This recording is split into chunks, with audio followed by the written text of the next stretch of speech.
Next topic होगा 12th class student बेटा। हमारा नेक्स्ट टॉपिक होगा पोस्ट फर्टिलाइजेशन इवेंट्स, यानी कि इससे पहले वाली वीडियोस में हम कर चुके हैं फर्टिलाइजेशन प्रोसेस। एंजियोस्पर्म के अंदर डबल फर्टिलाइजेशन प्रोसेस होता है, और जो डबल फर्टिलाइजेशन प्रोसेस होता है उसके अंदर कैसे कैसे मतलब किस वजह से हम उसे डबल फर्टिलाइजेशन बोलते हैं, ये सब हम कर चुके हैं। लेकिन अब हम इससे नेक्स्ट टॉपिक जो होगा वो होगा पोस्ट फर्टिलाइजेशन इवेंट्स, यानी कि फर्टिलाइजेशन होने के बाद क्या बनता है। तो हम ये जानते हैं कि जब भी फर्टिलाइजेशन होता है, यानी कि जब भी मेल गैमेट और फीमेल गैमेट्स फ्यूज होते हैं तब डिप्लॉइड जाइगोट बनता है, और इनका फ्यूजन होना ही फर्टिलाइजेशन है। इसके बाद जब जाइगोट बन जाता है तो हमें इसके बाद देखते हैं डिप्लॉइड होता है। ये डिप्लॉइड यानी 2 न्यूक्लियाई, यानी 2 सेल्स इसके अंदर प्रेजेंट होती हैं। 2 न्यूक्लियाई, सेल सिंगल है लेकिन न्यूक्लियाई 2 होंगे, 1 मेल 1 फीमेल। जाइगोट के बाद बनता है एम्ब्रियो, और एम्ब्रियो के बाद फॉर्म होता है सीड। ये प्रोसेस पूरा हो गया।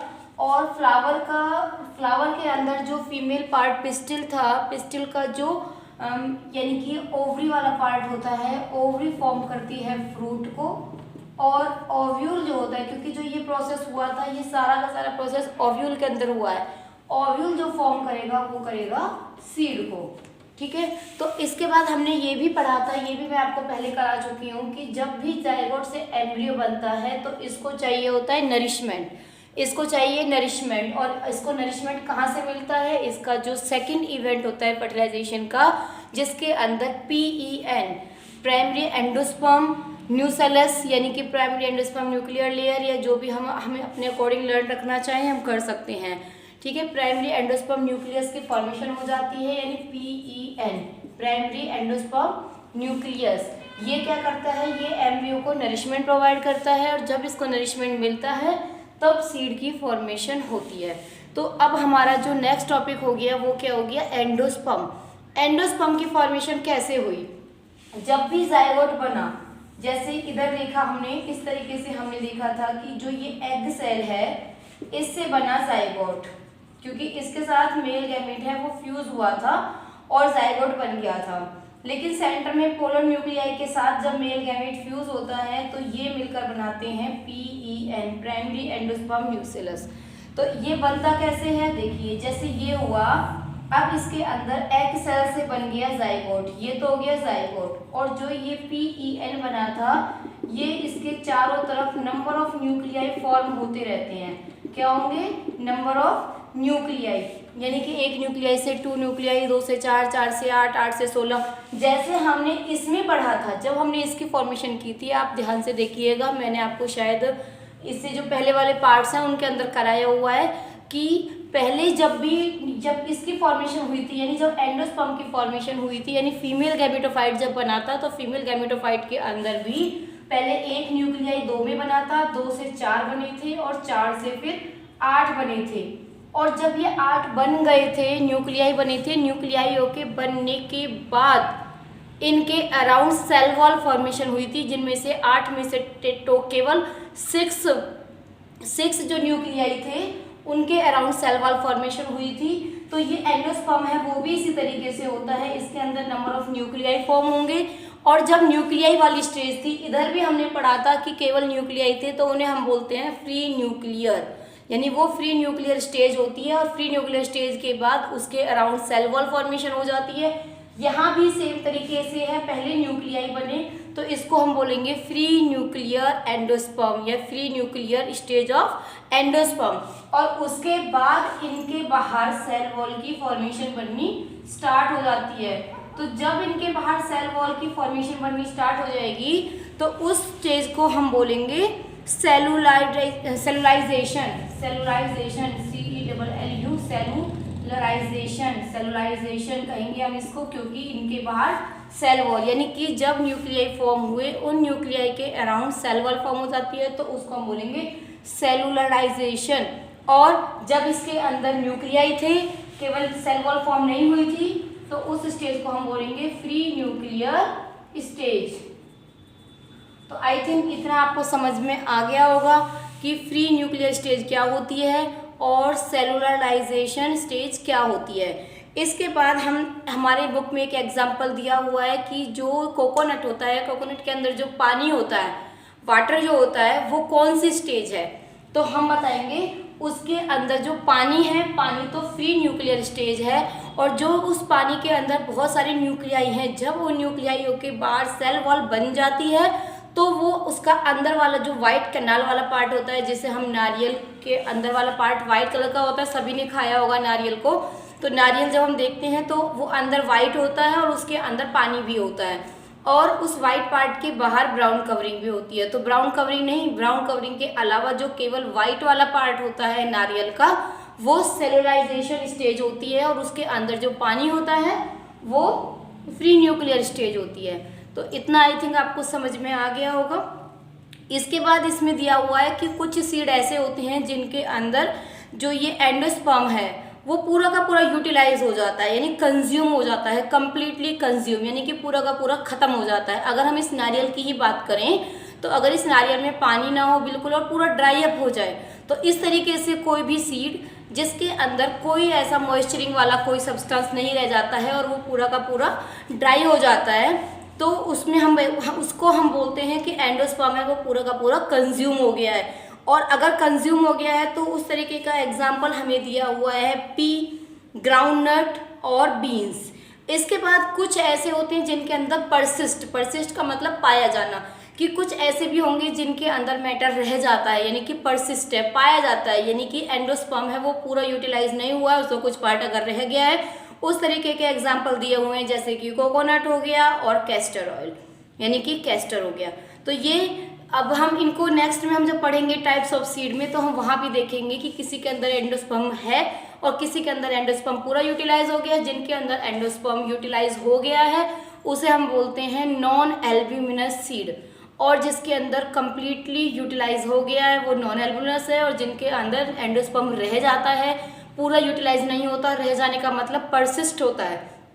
अगर परसिस्ट है तो उस स्टेज को हम बोलेंगे एल्ब्यूमिनस, यानी कि एल्ब्यूमिनस वाले में हम बताएंगे कि इसके अंदर जो एंडोस्पर्म है वो परसिस्ट है, और नॉन एल्ब्यूमिनस के अंदर हम बताएंगे कि एंडोस्पर्म है that are completely consume by the seed.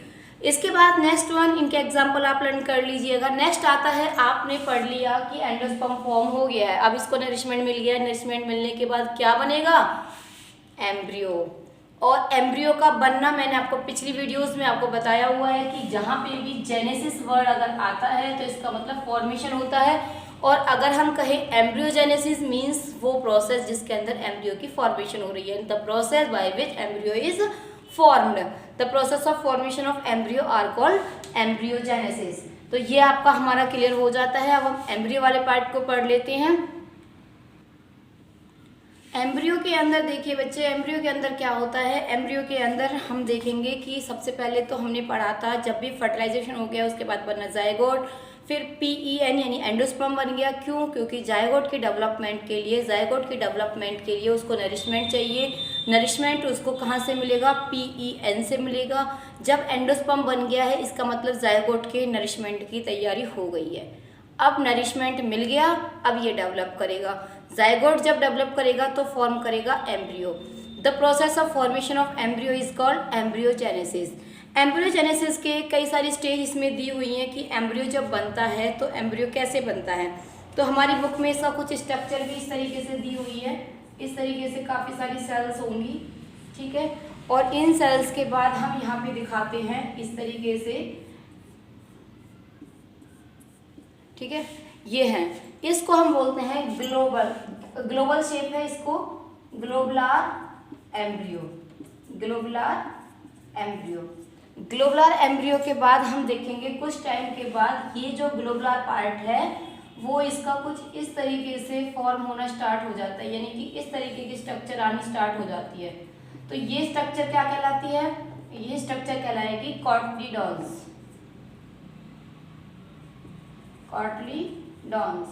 Cotyledons आप समझते हैं, कॉटलीडॉन्स का मतलब होता है फूड मटेरियल को रिजर्व करना, रिजर्व फूड मटेरियल। हम भी जानते हैं कि सीड के अंदर मटेरियल है वो रिजर्व होता है, तो इधर भी ये रिजर्व है। तो पहले तो एम्ब्रियो जब बनेगा उसे हम बोलते हैं प्रो एम्ब्रियो के बाद उसकी शेप इस तरीके से आती है जिसको हम बोलते हैं ग्लोबुलर।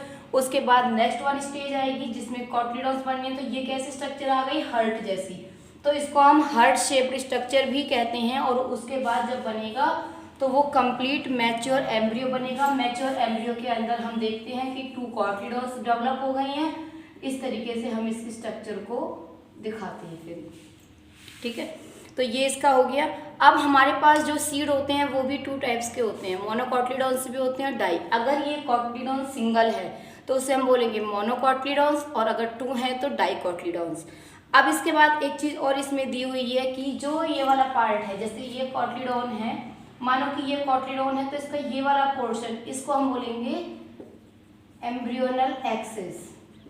इस पार्ट को हम बोलेंगे एम्ब्रियोनल एक्सिस, और ये नीचे वाला पार्ट कहलाएगा इसका कॉटिलिडॉन्स, ठीक है। तो ये एम्ब्रियोनल एक्सिस हो जाएगा। ये इसके नीचे वाले हैं जितने भी कॉटिलिडॉन है, 1 है तो 1 और 2 है तो 2 कॉटिलिडॉन्स होंगे।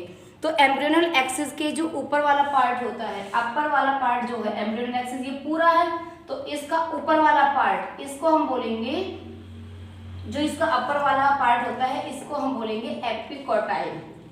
एपिकोटाइल, ऊपर वाले पार्ट को हम एपिकोटाइल बोलेंगे। और ऊपर वाले पार्ट पे जो डेवलपमेंट होती है वो होती है प्लूमलेई की। प्लूमलेई, एपिकोटाइल के पार्ट वाले पोर्शन पे डेवलपमेंट जो होती है वो होती है प्लूमलेई की। उसी तरीके से इसी एम्ब्रियोनल एक्सिस के नीचे वाला पार्ट, यानी कि कॉटिलिडॉन्स के ऊपर ये नीचे वाला पार्ट है, इसको ऊपर वाले को एपिकोटाइल और नीचे वाले को हम बोलेंगे हाइपोकोटाइल, ठीक है। और ऊपर वाले पोर्शन पे जैसे प्लूमलेई है, नीचे वाले पोर्शन पे होगा रेडिकल। डोंट बी कंफ्यूज, याद रखना बहुत आसान है।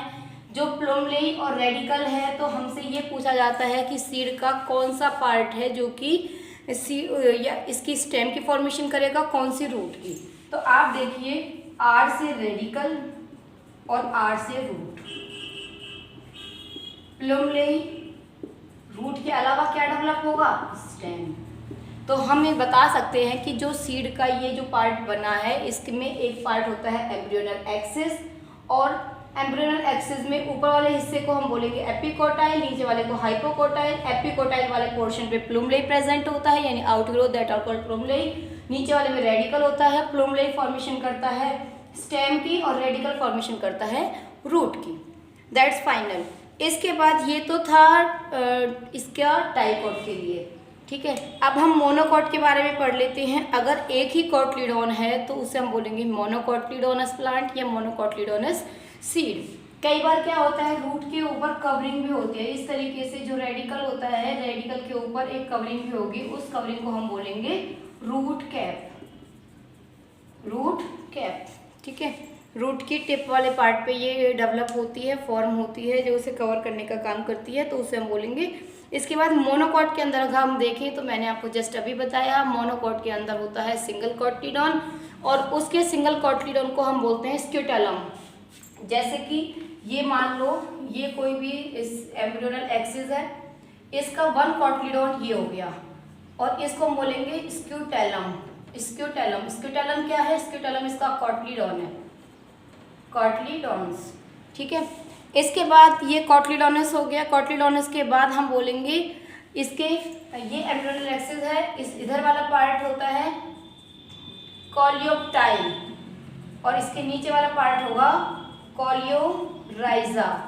अब आप कहेंगे कि हमने तो मोनोकॉट डाइकोट के अंदर ऐसा कॉलियोप्टाइल और कॉलियोराइजा वाला पार्ट पढ़ा ही नहीं था, हमने तो ये पढ़ा ही नहीं, हमने तो पढ़ा था प्लूमलेई और वो प्लूमलेई और रेडिकल। तो यहाँ पे देखिए कॉलियोप्टाइल, इसमें पी वर्ड आ रहा है, इट मीन्स प्लूमलेई,